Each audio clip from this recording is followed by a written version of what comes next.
महबूब उल हक और अमर्त्य सेन। महबूब उल हक तो देखोगे पाकिस्तान के हैं और अमर्त्य सेन जो है ये हमारे भारत के अर्थशास्त्री हैं। अमर्त्य सेन का कार्य महत्वपूर्ण है। आगे आ जाइए, यहाँ पे मौत आधार पे किया जाता है। लॉन्ग एंड हेल्दी लाइफ, सीधा सीधा मतलब समझ जाइए, यहाँ पे स्वास्थ्य को बताया जा रहा है कि व्यक्ति का स्वास्थ्य सही होना चाहिए। नॉलेज, अब देखो स्वास्थ्य, जिसको आप करेंट डाटा के अनुसार आपका क्वेश्चन नहीं पूछेगा तो आपके बुक के अनुसार क्या हो जाएंगे। नॉर्वे देखोगे प्रथम स्थान पे है मानव विकास सूचकांक में। अब आपका तो यहाँ तक खत्म, क्वेश्चन आंसर आ जाता है। कुछ क्वेश्चन आंसर भी आज आपको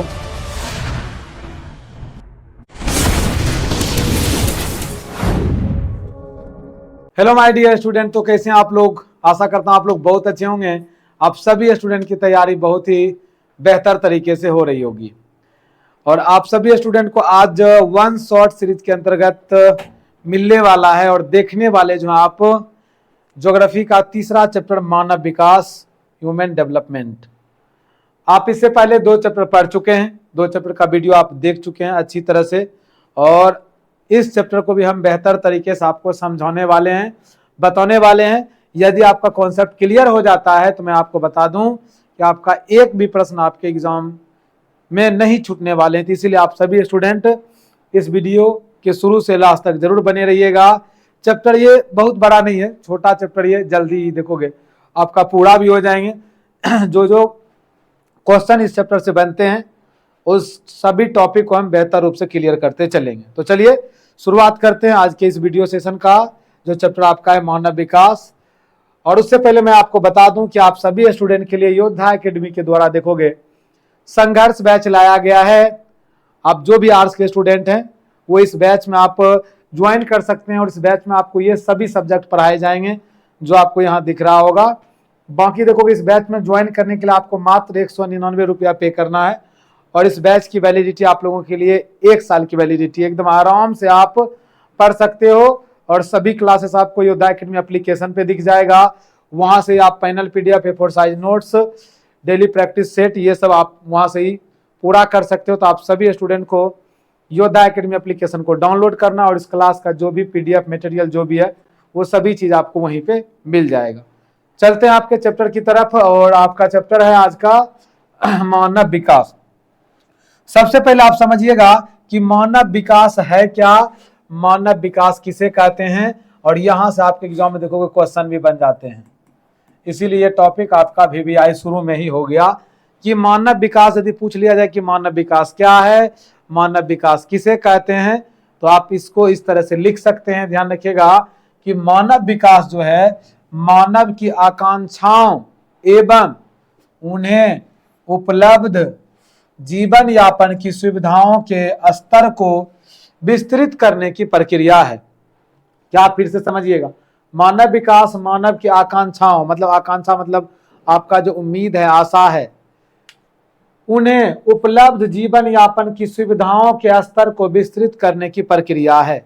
अब आपको चाहिए क्या, देखोगे अर्थार्थ कहा जाए तो मानव का आर्थिक प्रगति होना चाहिए, सामाजिक प्रगति होना चाहिए, सांस्कृतिक विकास होना चाहिए, शिक्षा उपलब्ध होना चाहिए व्यक्ति के लिए, स्वास्थ्य सुविधा बेहतर होना चाहिए। ये सब तो होना चाहिए, तब तो देखोगे हम अपने जीवन में आगे बढ़ सकते हैं।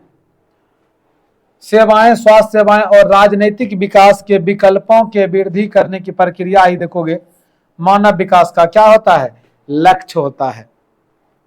आपका स्वास्थ्य, शिक्षा और देखोगे आर्थिक जो व्यवस्थाएं वो मजबूत जब हो जाएगा तब आप कह सकते हो कि ये सभी चीजें जब आपके लिए अवेलेबल हो जाएगा, सही रूप से आपको मिलना शुरू हो जाएगा, तब मानव विकास देखोगे कर सकता है, मानव का विकास सही से हो सकता है। अब कोई एग्जांपल के लिए किसी एरिया में स्वास्थ्य व्यवस्था सही नहीं है तो फिर आप देखोगे वहां के लोगों का मृत्यु दर बढ़ जाता है। यदि व्यक्ति को देखोगे शिक्षित नहीं किया जाएगा तो फिर देखोगे व्यक्ति सही से विकसित भी नहीं होंगे। ज्ञान भी तो होना व्यक्ति को जरूरत, क्योंकि ज्ञान ही देखोगे मनुष्य को जानवर से अलग बनाता है। यदि आदमी को ज्ञान नहीं हो तो आदमी भी फिर कैसे हो जाएगा, जिस तरह से जानवर जी रहे हैं उस तरह से जिएगा। यदि देखा जाए तो प्रकृति के नजर में देखोगे जिस तरह से अलग अलग जीव जंतु जन्म लेते हैं इस धरती पे, मानव भी तो उसी तरह से, लेकिन मानव उससे अलग कैसे है। यदि आपसे पूछा जाए कि मानव और सभी जीव जंतुओं से क्यों अलग है, क्योंकि मानव को देखोगे और सब जीव जंतुओं के अलावा ज्ञान है, संवेदनाएं इनके भीतर, दया, ममता, ये सब चीजें देखोगे, सोचने समझने की क्षमता, ये सब चीजें जानवर के कंपैरिजन में देखा जाए तो मानवों में अधिक होती है। तो अब आप आगे देखिएगा, वृद्धि और विकास। अब इसको थोड़ा समझिएगा कि वृद्धि क्या है, विकास क्या है। देखो वृद्धि जो होता है ना, याद रखिएगा वृद्धि, ध्यान रखिएगा। जैसे वृद्धि की बात करें, जैसे आप देखोगे कि व्यक्तियों की संख्या में, जैसे मान चलिए कि आपके गांव में मान चलिए कि पहले 1000 लोग होगा, लोगों की संख्या 1000 होगा, ठीक है। यदि आप चले जाओगे अपने दादा जी से या नाना जी से पूछोगे, आप जहां रह रहे हो उस गांव को ही आप देख लो, ठीक है। उस गांव को आप देखोगे तो शुरुआती समय में, अभी जैसे हम एग्जांपल लेकर, आपका गांव है, पहले 1000 जनसंख्या होगा, हो सकता है कि आप जब छोटे होंगे, क्या आप इतने बड़े होने के बाद भी जनसंख्या उतना ही है क्या? आपको बिल्कुल नहीं सर, जनसंख्या बढ़ा, हो सकता है पहले 1000 लोग होंगे और अभी तक में 2000 पुर गए। ये हुआ जनसंख्या वृद्धि।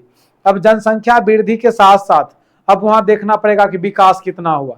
जैसे पहले भी आपके गांव के सड़क का स्थिति वही बना हुआ था, आपके गांव के विद्यालय का वही स्थिति बना हुआ था, बिजली व्यवस्था का वही मतलब स्थिति जो है वो मतलब पहले जो था वही लगभग अभी भी है। तो फिर आप सीधा सीधा बोलोगे सर गांव में जनसंख्या का तो वृद्धि हुआ लेकिन गांव का विकास कहाँ हुआ? जिस तरह से जनसंख्या का वृद्धि हुआ उसी तरह से आपके स्कूल व्यवस्था सही होना चाहिए, वहाँ अस्पताल व्यवस्था सही होना चाहिए, सड़क और नाला का व्यवस्था सही हो जाना चाहिए। तो एक तरफ तो गांव की जनसंख्या वृद्धि कर गया, लेकिन गांव की जनसंख्या की विकास भी तो होना चाहिए।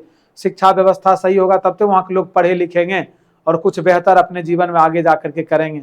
तो इस तरह से देखोगे वृद्धि और विकास जो है यह दोनों अलग अलग चीज है, याद रखिएगा।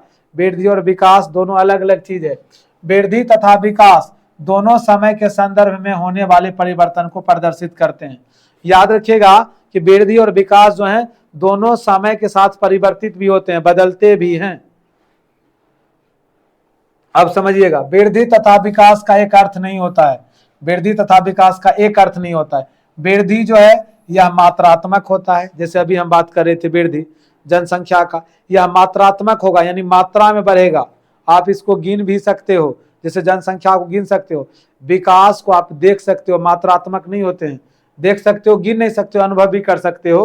तथा मूल्य निरपेक्ष होती है, तथा धनात्मक या ऋणात्मक दोनों हो सकती है, जबकि विकास जो है यह गुणात्मक होता है, गुण होता है। जैसे हम आपको बता देते हैं, आपके शरीर में भी वृद्धि होता है। आप अपने बचपन से देखो, बचपन से लेकर के अभी तक में आप जो इतना बड़े हुए, तो ये आपके शरीर में हुआ वृद्धि। और आपके बुद्धि में क्या होता है? विकास। तो बुद्धि में विकास कैसे होगा?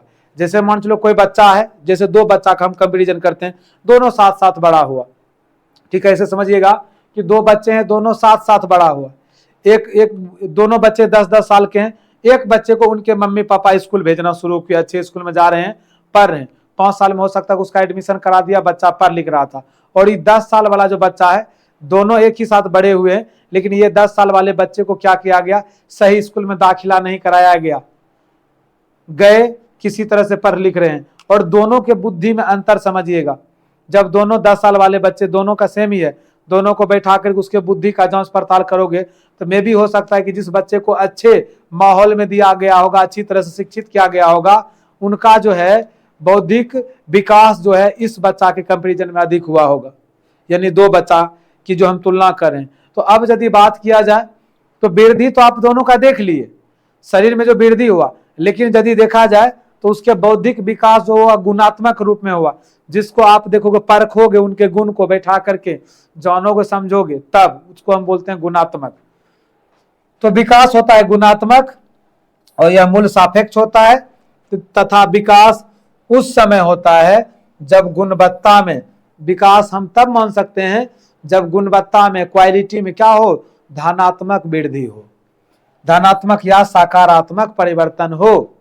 अब आप आगे देखिएगा, वृद्धि और विकास में अंतर पूछा जाता है आपके एग्जाम में, यह भी टॉपिक आपके लिए इंपॉर्टेंट है, याद रखिएगा, ठीक है। वृद्धि और विकास में पूछ लेगा अंतर, शॉर्ट क्वेश्चन में पूछा जाता है कि वृद्धि और विकास में अंतर बताएं, तो आप इसका देखिएगा, वृद्धि और विकास का अंतर। वृद्धि मात्रात्मक और मूल्य निरपेक्ष होता है, जबकि विकास के बारे में अभी क्या बताया था आपको? विकास गुणात्मक तथा मूल्य सापेक्ष होता है। यह धनात्मक व ऋणात्मक दोनों हो सकती है, यह धनात्मक और ऋणात्मक दोनों हो सकती है, लेकिन यह सदैव धनात्मक होता है। यह हमेशा क्या होता है? यह हमेशा धनात्मक होता है। एक समय अवधि में यह परिवर्तित हो जाती है, एक समय अवधि के बाद यह बदल जाता है। कौन सा चीज? याद रखिएगा, वृद्धि जो होता है और यह भी एक समय अवधि में, दोनों में वही चीज होता है। यह भी एक समय अवधि में बदलेगा और यह भी एक समय अवधि में यह भी क्या होते हैं? परिवर्तित होते हैं। अब आप आगे देखिएगा, विकासहीन वृद्धि।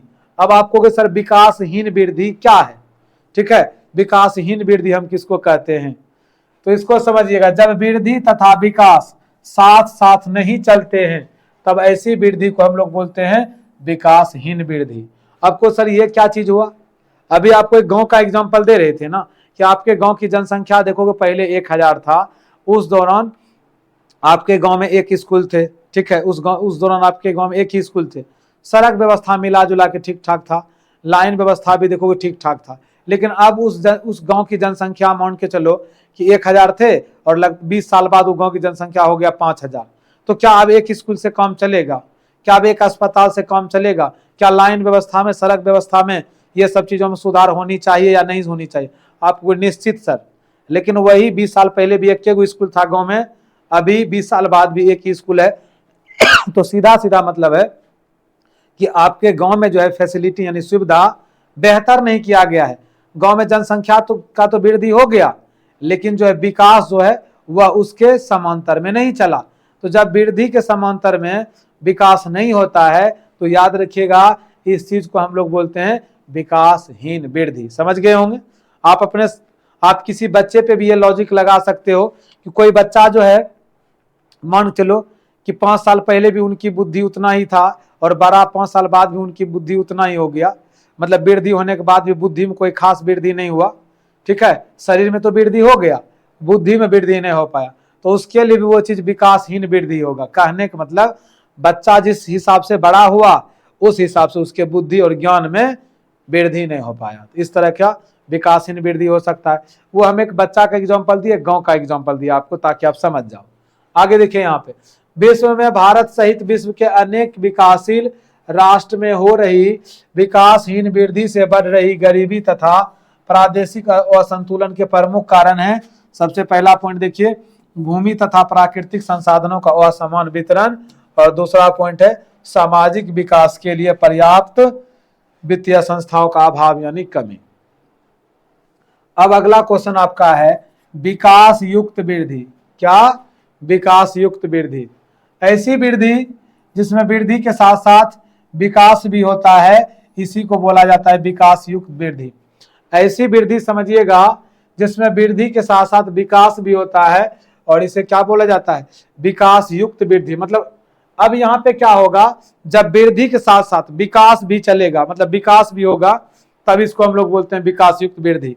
तो याद रखिएगा आपका जो ये 2 टॉपिक हम बता रहे थे, ये टॉपिक भी आपके लिए भी आई है, विकास युक्त वृद्धि या विकासहीन वृद्धि। तो समझिए, उदाहरण के लिए यदि किसी भी दी गई सभी समय अवधि में किसी नगर की जनसंख्या में वृद्धि होती है तो विकास युक्त वृद्धि के लिए यह आवश्यक है कि देखोगे जनसंख्या वृद्धि के अनुपात में आवास सुविधाएं, मूलभूत सुविधाएं की व्यवस्था तथा अन्य नगरीय विशेषताओं में भी क्या होती है? गुणात्मक वृद्धि हो। अब यहां समझिएगा, वस्तुतः गुणात्मक वृद्धि में होने वाला सकारात्मक परिवर्तन विकास युक्त वृद्धि कहलाता है। गुणात्मक वृद्धि में होने वाला सकारात्मक परिवर्तन क्या कहलाता है? विकास युक्त वृद्धि। अब आप आगे देखिएगा, यहाँ पे विकास की अवधारणा किनके द्वारा दिया गया है, और यहां से भी आपके एग्जाम में ऑब्जेक्टिव प्रश्न बनते हैं। पहली बार इन विचारों को 80 के दशक के अंत और 90 के दशक के आरंभ में स्पष्ट किया था। इस संबंध में 2 दक्षिण एशियाई अर्थशास्त्री कौन कौन? महबूब उल हक और अमर्त्य सेन। महबूब उल हक तो देखोगे पाकिस्तान के हैं, और अमर्त्य सेन जो है ये हमारे भारत के अर्थशास्त्री हैं। अमर्त्य सेन का कार्य महत्वपूर्ण है। आगे आ जाइए, यहाँ पे मानव विकास की अवधारणा का प्रतिपादन, यहां से आपके एग्जाम में क्वेश्चन बनते हैं, अब ध्यान से देखिएगा। मानव विकास की अवधारणा का प्रतिपादन कौन किए हैं? डॉक्टर महबूब उल हक के द्वारा किया गया है। डॉक्टर हक ने मानव विकास का वर्णन एक ऐसे विकास के रूप में किया है जो लोगों के विकल्प में क्या करता है? लोगों के विकल्प में वृद्धि करता है और उनके जीवन में क्या लाता है, सुधार लाता है। आगे देखिएगा तो इस अवधारणा में देखा जाए तो सभी प्रकार के विकास का केंद्र बिंदु कौन होता है, मनुष्य होता है। मानव विकास में देखा जाए तो विकास का केंद्र बिंदु कौन होता है, मनुष्य होता है। मानव का विकास होना चाहिए। आगे देखोगे विकास का मूल उद्देश्य ऐसी दशा को उत्पन्न करना है जिनमें लोग सार्थक जीवन व्यतीत कर सके। और मानव विकास का जो मुख्य उद्देश्य होता है, एक ऐसा उद्देश्य जिससे मानव अपना सार्थक और सही जीवन जी सके। और सार्थक और सही जीवन मानव कब जी पाएगा, जब उसको देखोगे शिक्षा का व्यवस्था, स्वास्थ्य व्यवस्था और आर्थिक रूप से मतलब धन संपत्ति भी उनको उतना होना चाहिए जितना वो अपनी जरूरत की चीजें को क्या कर सके, खरीद सके, अपने लिए उसको उपलब्ध करवा सके। मतलब आर्थिक रूप से भी आदमी क्या मजबूत होना चाहिए, तब जाकर के ही देखोगे मानव जो है सही जीवन क्या कर सकेंगे, व्यतीत कर सकेंगे। अब आगे आप देखिएगा यहाँ पे डॉक्टर महबूब उल हक और प्रोफेसर अमर्त्य सेन घनिष्ठ मित्र थे और डॉक्टर हक के नेतृत्व में दोनों ने आरंभिक मानव विकास प्रतिवेदन निकालने के लिए कार्य किया था। इन दोनों दक्षिण एशियाई के अर्थशास्त्र ने विकास के वैकल्पिक विचार का प्रतिपादन किया। पाकिस्तानी अर्थशास्त्री डॉक्टर महबूब उल हक 1990 ईस्वी में मानव विकास सूचकांक निर्मित किया। याद रखिएगा, क्वेश्चन यहाँ से बनता है, ये पॉइंट आपके लिए एकदम इंपॉर्टेंट पॉइंट है कि यहाँ से आपके एग्जाम में क्वेश्चन बन जाता है कि सबसे पहले कि मानव विकास सूचकांक को देखोगे, मानव विकास सूचकांक को निर्मित करने वाले व्यक्ति कौन है, डॉक्टर महबूब उल हक। कब, तो याद रखिएगा 1990 ईस्वी में। 1990 ईस्वी में संयुक्त राष्ट्र विकास कार्यक्रम, इसको हम लोग बोलते हैं यूएनडीपी। क्या बोलते हैं, यूएनडीपी शॉर्ट में, याद रखिएगा इसको शॉर्टकट में बोला जाता है यूएनडीपी, जिसको आप लोग बोल रहे हो संयुक्त राष्ट्र विकास कार्यक्रम ने वार्षिक मानव विकास प्रतिवेदन प्रकाशित करने के लिए मानव विकास की संकल्पना का क्या किया था, प्रयोग किया था। अब आ जाइए यहाँ पे मानव विकास के 4 स्तंभ। यहां से क्वेश्चन बन जाते हैं कि मानव विकास के कितने स्तंभ हैं, पिलर, जिसपे जैसे घर खड़ा रहता है, ध्यान रखिएगा, उसी को ना आप स्तंभ बोलते। तो इसी तरह से मानव विकास जो है निर्भर करते हैं वह 4 पिलर पे। कौन कौन सा 4 पिलर है देखिएगा। जिस प्रकार किसी इमारत को स्तंभ का सहारा होता है, तो उसी प्रकार मानव विकास का विचार भी निम्नलिखित 4 स्तंभ पर आश्रित है। मानव विकास भी देखोगे कौन से 4 स्तंभ पर आश्रित है। तो पहला पॉइंट देखिएगा समता, दूसरा आपका है सतत पोषणीयता, तीसरा आपका उत्पादकता और चौथा है आपका सशक्तिकरण।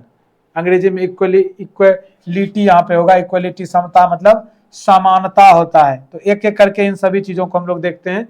देखिए यहाँ पे समता क्या है, समता का मतलब क्या है कि मानव विकास ये 4 पिलर पे कैसे निर्भर करेगा। समता का आशय है एक ऐसे समाज या प्रदेश से है, समता का आशय एक ऐसे समाज या प्रदेश से है जिसमें निवासित प्रत्येक व्यक्ति को उपलब्ध अवसरों के लिए समान पहुंच की व्यवस्था उपलब्ध हो। समता का आशय क्या है, एक ऐसे समाज या प्रदेश से है जिसमें निवासित प्रत्येक व्यक्ति को उपलब्ध अवसरों के लिए क्या, समान पहुंच की व्यवस्था हो।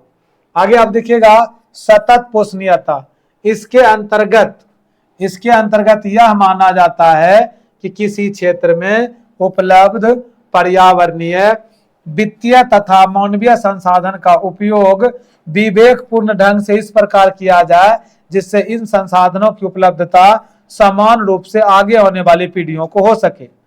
सतत पोषणीयता के अंतर्गत इस बात का ध्यान दिया जाता है कि प्रेजेंट में, वर्तमान में जो भी प्राकृतिक संसाधन उपलब्ध है, जैसे आप बोल सकते हो वन संसाधन, जल संसाधन, भूमि संसाधन, इन सभी चीजों का हम लोगों को बड़े ही ध्यान पूर्वक समझदारी से इसका उपयोग करना चाहिए ताकि ये चीज आगे आने वाले पीढ़ी के लिए भी बचा रहे। नहीं तो फिर देखोगे यदि आप वन को नुकसान पहुंचा देते हो, जल संसाधन बर्बाद कर देते हो, तो फिर आगे का जो पीढ़ी आने वाला है उनको बहुत ही कठिनाई झेलना पड़ेगा। अब आगे देखिएगा यहाँ पे उत्पादकता, ये क्या है। मानव विकास का अवधारणा के संदर्भ में उत्पादकता का आशय है मानव श्रम उत्पादकता या मानव कार्यों के संदर्भ में उत्पादकता। इसके लिए यह आवश्यक है कि मानवीय समुदाय में साक्षरता को बढ़ाने तथा उत्तम चिकित्सा सेवा उपलब्ध कराई जाए, जिससे कि उनकी कार्य क्षमता को बढ़ाकर उत्पादकता में निरंतर क्या कर सके, वृद्धि की जा सके। मतलब देखोगे यहाँ पे आप समझिएगा, उत्पादकता, मानवीय समुदाय में साक्षरता को बढ़ाने तथा और क्या लिखा है, उत्तम चिकित्सा सेवा उपलब्ध कराई जाए, जिससे उनकी कार्य क्षमता को बढ़ा करके उत्पादकता में निरंतर वृद्धि की जा सकती है। व्यक्ति के अंदर ध्यान रखिएगा उस तरह का गुण निर्मित कर देना। गुण निर्मित कैसे होगा, जब व्यक्ति को सही तरह से ज्ञान दिया जाएगा, उसको नॉलेज दिया जाएगा, उसको पढ़ाया लिखाया जाएगा, ठीक है, तब जाकर के ही देखोगे ना उत्पादकता वाली एबिलिटी उसके अंदर आएगा। तो ये चीजें व्यक्ति का, ये चीजें मानव विकास के लिए देखोगे हेल्पफुल होगा कि व्यक्ति के अंदर देखोगे ऐसा कार्य क्षमता बढ़ा देना चाहिए जिससे वो नए नए चीजों को बना सके, कर सके। स्वशक्तिकरण, मानव विकास की अवधारणा के अंतर्गत स्वशक्तिकरण का आशय है मानव को अपने विकल्पों का चयन करने का शक्ति प्राप्त होना। यानी स्वशक्तिकरण के लिए मानव की बढ़ती स्वतंत्रता तथा कार्य क्षमता आवश्यक है।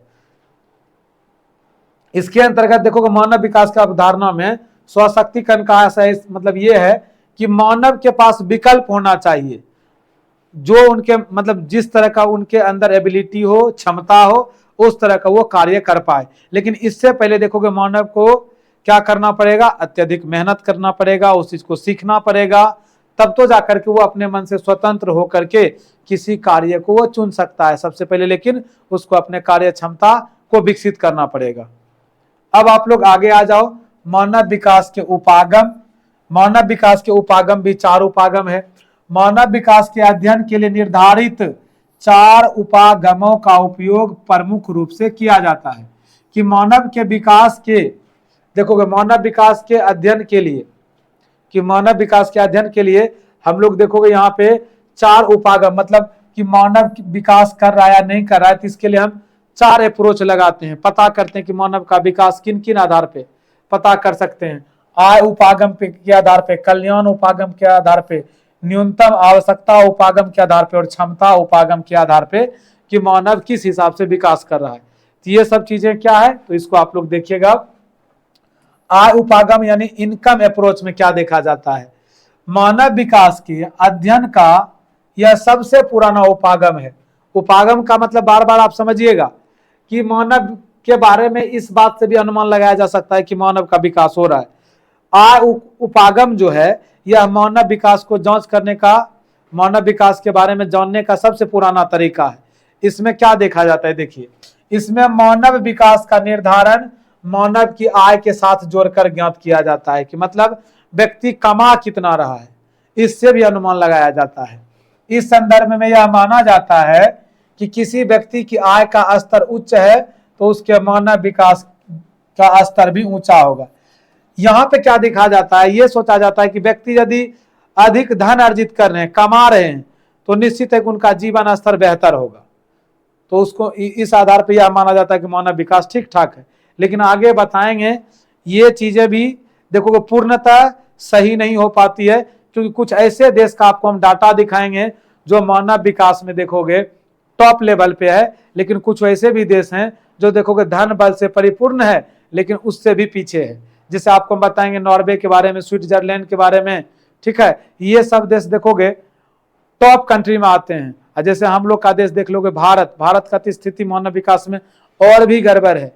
134वां रैंक पे भारत आ जाते हैं। अब सोचिए टॉप 100 में भी इंडिया नहीं है। आप अमेरिका, रूस, फ्रांस, जापान का नाम जानते होंगे, तो आप कहेंगे सर ये सब तो देश धन बल सबसे परिपूर्ण है, तब भी देखोगे मानव विकास में ये नॉर्वे, स्विट्जरलैंड इन सब देशों से भी पीछे हैं। रीजन, ऐसा जरूरी नहीं कि यदि पैसा है तो वहां का लोग का जीवन स्तर खूब बढ़िया होगा, क्योंकि और भी समस्या है, आगे हम आपको बताएंगे। देखोगे कल्याण उपागम ये क्या है, यह उपागम प्रत्येक मानव की शिक्षा, स्वास्थ्य, सामाजिक सुरक्षा और सुख साधनों पर पर्याप्त धनराशि के सरकारी व्यय को आवश्यक मानता है। इसमें किसको, सरकारी व्यय को आवश्यक माना जाता है। आधारभूत आवश्यकता उपागम, इस उपागम का प्रतिपादन अंतरराष्ट्रीय श्रम संगठन ILO ने किया है। इसको हम बोलते हैं इंटरनेशनल लेबर ऑर्गेनाइजेशन। इसके अंतर्गत मानव की 6 आधारभूत आवश्यकता है, जैसे कि स्वास्थ्य है, शिक्षा है, भोजन है, जल पूर्ति है, स्वच्छता है तथा आवास की पहचान की गई तथा मानव विकास के लिए 6 मूलभूत आवश्यकता की समुचित व्यवस्था के उच्चीकरण पर जोर दिया गया। इस आधार पर यह माना जाता है कि जहां ये 6 चीज लोगों को ठीक ठाक रूप से अवेलेबल है, ठीक है, तब वहां का मानव विकास जो है बेहतर होगा। अब आ जाइए यहाँ पे क्षमता उपागम। मानव विकास के इस उपागम का प्रतिपादन भारतीय अर्थशास्त्री कौन किए थे? प्रोफेसर अमर्त्य सेन। कौन सा उपागम? क्षमता उपागम। उनका मानना है कि मानवीय क्षमताओं का निर्माण कर उनकी संसाधनों तक पहुंच को बढ़ाया जा सकता है तथा यही मानव विकास की कुंजी है। इनका मानना है कि मानव की क्षमता को बढ़ा करके, उनके अंदर के गुण को, स्किल को, उनके कार्य क्षमता को बढ़ा करके ही हम मानव विकास तक पहुंच सकते हैं, मानव का विकास सही से हो सकता है। तो अब देखो कार्य क्षमता उनका कैसे बढ़ेगा, तो उनको पहले शिक्षित किया जाए, उनको पहले ट्रेंड किया जाए अलग अलग फील्ड में, साइंस में, फिर देखोगे चिकित्सा के क्षेत्र में और भी अलग अलग क्षेत्र में लोगों को ट्रेंड किया जाए, कार्य क्षमता को विकसित किया जाए, लोगों को नया नया स्किल दिया जाए, शिक्षा उनको बेहतर दिया जाए, तब जाकर के मानव के कार्य क्षमता को बढ़ा करके हम लोग अपनी विकास कर सकते हैं। ये किनका मानना था? प्रोफेसर अमर्त्य सेन का। अब आ जाइए मानव विकास का मापन पे। ये क्या चीज है देखोगे, ये देखोगे क्या चीज है, इसको समझिएगा। ये देखोगे यूएनडीपी था, क्या था उधर पीछे, शायद हाँ यूएनडीपी ही थे।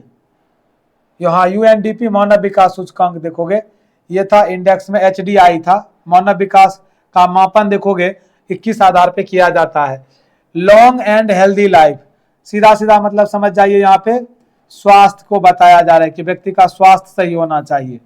नॉलेज, अब देखो स्वास्थ्य, इसको आप बोल सकते हो शिक्षा। तो अब देखोगे मानव विकास का जो माप किया जाता है, लॉन्ग एंड हेल्दी लाइफ मतलब किस जगह के लोगों का जीवन स्वास्थ्य व्यवस्था सही है, लोगों का जो है लाइफ लॉन्ग चल रहा है और हेल्दी जीवन जी रहा है। दूसरा यहां पे समझिएगा नॉलेज, शिक्षा व्यवस्था क्या है? ए डिसेंट स्टैंडर्ड ऑफ लिविंग, कहने का मतलब जीवन जीने का तरीका।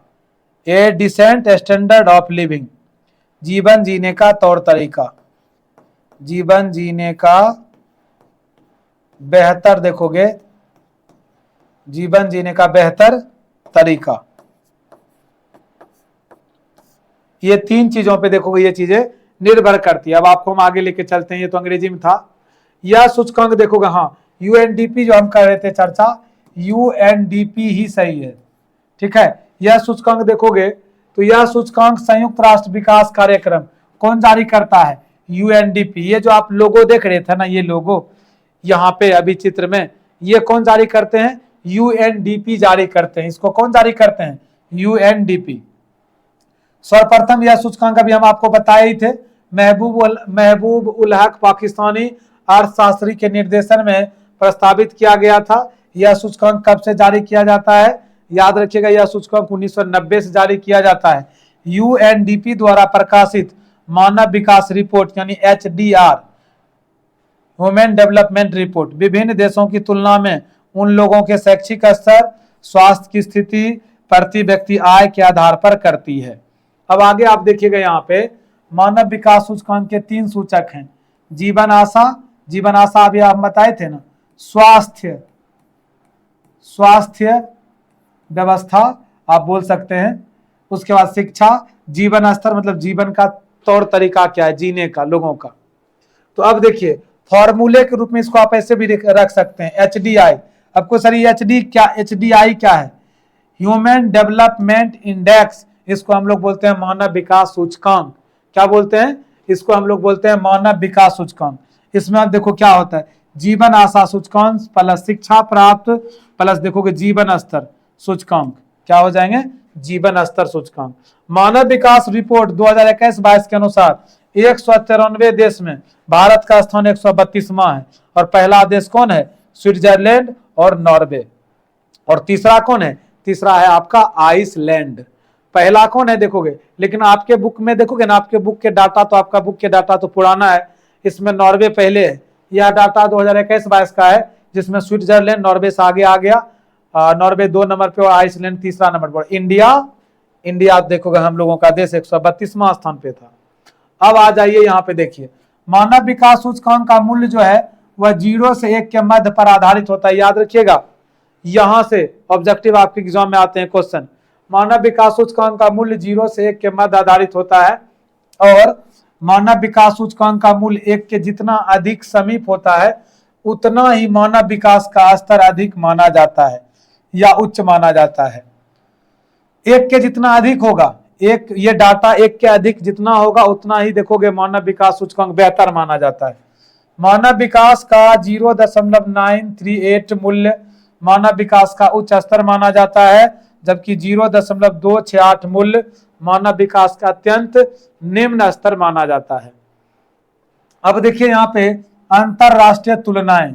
मानव विकास की अंतरराष्ट्रीय तुलनाएं रुचिकर है। प्रायः मानव विकास में बड़े देशों की अपेक्षा छोटे देशों का कार्य बेहतर रहा है। मानव विकास प्रतिवेदन 2019 के अनुसार देखोगे, वर्ष 2018 में अर्जित मानव विकास सूचकांक मूल्य के आधार पर विश्व के 189 देशों को निम्नलिखित 4 वर्गों में रखा गया। कौन कौन सा वर्ग देखिए, अति उच्च सूचकांक का मूल्य वाला, दूसरा है उच्च सूचकांक वाला देश, तीसरा है मध्यम सूचकांक वाला, और चौथा क्या है? निम्न सूचकांक वाला। तो अब आ जाइए यहाँ पे देखिएगा मानव विकास का स्तर। तो ये 2018 का डाटा है। इसमें देखोगे, अब आपको बताते हैं मानव विकास का स्तर, मानव विकास सूचकांक का स्कोर, देश की संख्या। आपके एनसीईआरटी बुक से इसको लिया गया इस डाटा को। अति उच्च में देखो कितने देश हैं? 59 देश शामिल है। फिर उच्च देश में कितने? 53। और मध्यम में कितने? 39। और निम्न कैटेगरी में कितना देश है? 38। यहां समझिएगा, उच्च मानव विकास सूचकांक वाले देश वो हैं जिनका स्कोर कितना है? जिनका स्कोर 0.8 से ऊपर है, उस सब को रखा गया उच्च मानव विकास सूचकांक में। और मानव विकास प्रतिवेदन 2018 के अनुसार इस वर्ग में देखो 59 देश शामिल हैं। इस वर्ग में कितने देश शामिल हैं? अति उच्च में देखोगे तो 59 देश। इस डाटा में यहाँ देखिए अति उच्च वाले में कितने हैं, तो याद रखिएगा अति उच्च में 2018 के डाटा के अनुसार कितने देश को शामिल किया गया? जहां का मानव विकास बेहतर है उसमें 59 देश शामिल थे। अब आ जाइए इस वर्ग के मध्यम 10 देशों को दर्शाते हैं। अब देखिए इसमें आप देखोगे ना, तो नॉर्वे पहला नंबर पे होगा मानव विकास में, 2 नंबर पे स्विट्जरलैंड, 3 नंबर पे देखोगे ऑस्ट्रेलिया था कि आइसलैंड था? और आइसलैंड तो अब है, ये तो पहले वाला डाटा है, ठीक है। आयरलैंड चौथा, 5वां जर्मनी, 6 नंबर पे आइसलैंड, 7 पे हांगकांग, 8 पे स्वीडन, 9 नंबर पे सिंगापुर और 10 नंबर पे नीदरलैंड। तो पहला नंबर पे कौन है मानव विकास सूचकांक में? आप अपने बुक के हिसाब से जवाब दीजिएगा। करंट डाटा के अनुसार आपका क्वेश्चन नहीं पूछेगा, तो आपके बुक के अनुसार क्या हो जाएंगे? नॉर्वे देखोगे प्रथम स्थान पे है मानव विकास सूचकांक में। अब आपका तो यहां तक खत्म, क्वेश्चन आंसर आ जाता है। कुछ क्वेश्चन आंसर भी आज आपको हम करवा देते हैं। चलिए आप पहला क्वेश्चन देखिएगा कि मानव विकास से आप क्या समझते हैं। देखो इसका उत्तर, मानव विकास मानव की आकांक्षाओं एवं उन्हें उपलब्ध जीवन यापन की सुविधा के स्तर को विस्तृत करने की प्रक्रिया है, अर्थात मानव के आर्थिक, सामाजिक, सांस्कृतिक, शिक्षा, स्वास्थ्य सेवाएं और राजनीतिक विकास के विकल्पों को वृद्धि करने की प्रक्रिया है क्या? मानव विकास का लक्ष्य है। दूसरा क्वेश्चन देखो, जो हम आपको टॉपिक में पढ़ाए थे ना, वही आपको हम बोले थे कि आपके क्वेश्चन आंसर में भी पूछा जाता है। दूसरा क्वेश्चन है कि वृद्धि तथा विकास में अंतर स्पष्ट करें। तो वृद्धि तथा विकास में निम्नलिखित अंतर है, वृद्धि और विकास। देखिए वृद्धि मात्रात्मक और मूल्य निरपेक्ष होती है, विकास जो है यह गुणात्मक तथा मूल्य सापेक्ष होती है। यह धनात्मक और ऋणात्मक दोनों हो सकती है, यह सदैव धनात्मक होता है। एक समय अवधि में देखोगे यह परिवर्तित हो जाती है, और यह भी एक समय अवधि में क्या हो जाती है? परिवर्तित। कौन? विकास भी। अगला क्वेश्चन है मानव विकास के 4 स्तंभ कौन से हैं? देखो ये भी हम आपको बताए थे। मानव विकास के 4 स्तंभ में समता, सतत पोषणीयता, उत्पादकता, सशक्तिकरण। अगला क्वेश्चन आपका है कि मानव विकास के 3 मूलभूत क्षेत्र कौन से हैं? तो उत्तर देखिएगा आप, मानव विकास के 3 मूलभूत क्षेत्र है शिक्षा, ये स्वास्थ्य, शिक्षा तथा संसाधन तक पहुंच। और स्वस्थ जीवन का अर्थ यह है कि किसी देश के लोग अच्छा जीवन व्यतीत कर रहे हैं, और स्वस्थ जीवन तथा शिक्षा मानव विकास के लिए आधारभूत क्या है? मानव विकास के लिए आधारभूत क्षेत्र है। अब अगला क्वेश्चन है आपका कि मानव विकास की अवधारणा का प्रतिपादन किसने किया? मानव विकास की अवधारणा का प्रतिपादन किसने किया? तो उत्तर देखिएगा, मानव विकास की अवधारणा का प्रतिपादन सर्वप्रथम वर्ष 1990 में पाकिस्तानी अर्थशास्त्री महबूब उल हक एवं भारतीय अर्थशास्त्री प्रोफेसर अमर्त्य सेन ने किया था। ये आपका 5वां क्वेश्चन था। 6 नंबर में क्वेश्चन है कि मानव विकास के 4 प्रमुख उपागम का नाम लिखे। तो ये भी हम आपको बताए ही थे। मानव विकास के 4 प्रमुख उपागम के नाम निम्नलिखित प्रकार से: आ उपागम, कल्याण उपागम, आधारभूत आवश्यकता उपागम और कौन सा उपागम? क्षमता उपागम। अगला क्वेश्चन आपका है 7 नंबर में कि डॉक्टर महबूब उल हक के अनुसार विकास की परिभाषा दें। इनके अनुसार विकास का क्या परिभाषा था, यानी मानव विकास का?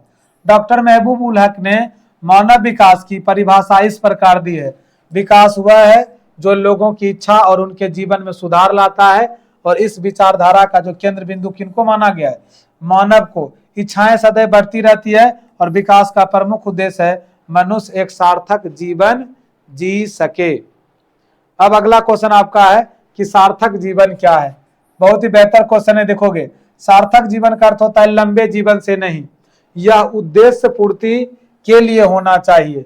इसका अर्थ यह है कि लोग स्वस्थ हो, उनमें अपनी क्षमता बढ़ाने की योग्यता हो और समाज में सहयोगी बने तथा अपने उद्देश्य को पूरा करने के लिए क्या हो? तथा अपने उद्देश्य को पूरा करने के लिए स्वतंत्र हो। अब देखिए अगला क्वेश्चन है कि सतत पोषणीयता से क्या तात्पर्य है? तो उत्तर देखिए, इसके अंतर्गत यह माना जाता है कि किसी क्षेत्र में उपलब्ध पर्यावरणीय, वित्तीय तथा मानवीय संसाधन का उपयोग विवेकपूर्ण ढंग से इस प्रकार किया जाए जिससे इन संसाधनों की उपलब्धता समान रूप से आगे आने वाली पीढ़ियों को मिल सके तथा आने वाले भविष्य में उनका विकास क्या हो सके? सही रूप से हो सके। अगला 10वां क्वेश्चन आपका है कि मानव विकास सूचकांक से क्या तात्पर्य? और शायद यही आपका लास्ट क्वेश्चन भी होगा।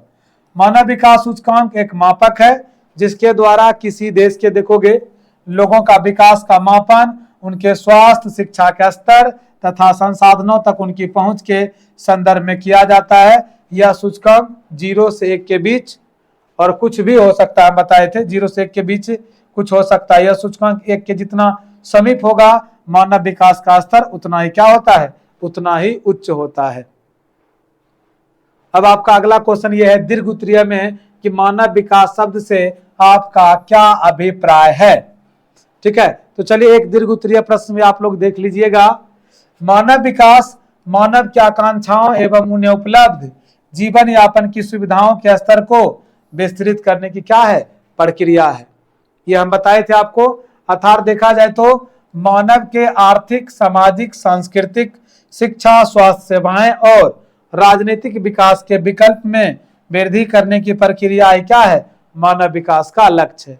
डॉक्टर देखोगे महबूब उल हक का क्या कहना था? डॉक्टर महबूब उल हक ने मानव विकास को परिभाषित करते हुए लिखा कि मानव विकास मानव की आकांक्षाओं एवं उन्हें उपलब्ध जीवन यापन की सुविधाओं के स्तर को विस्तृत करने की क्या है?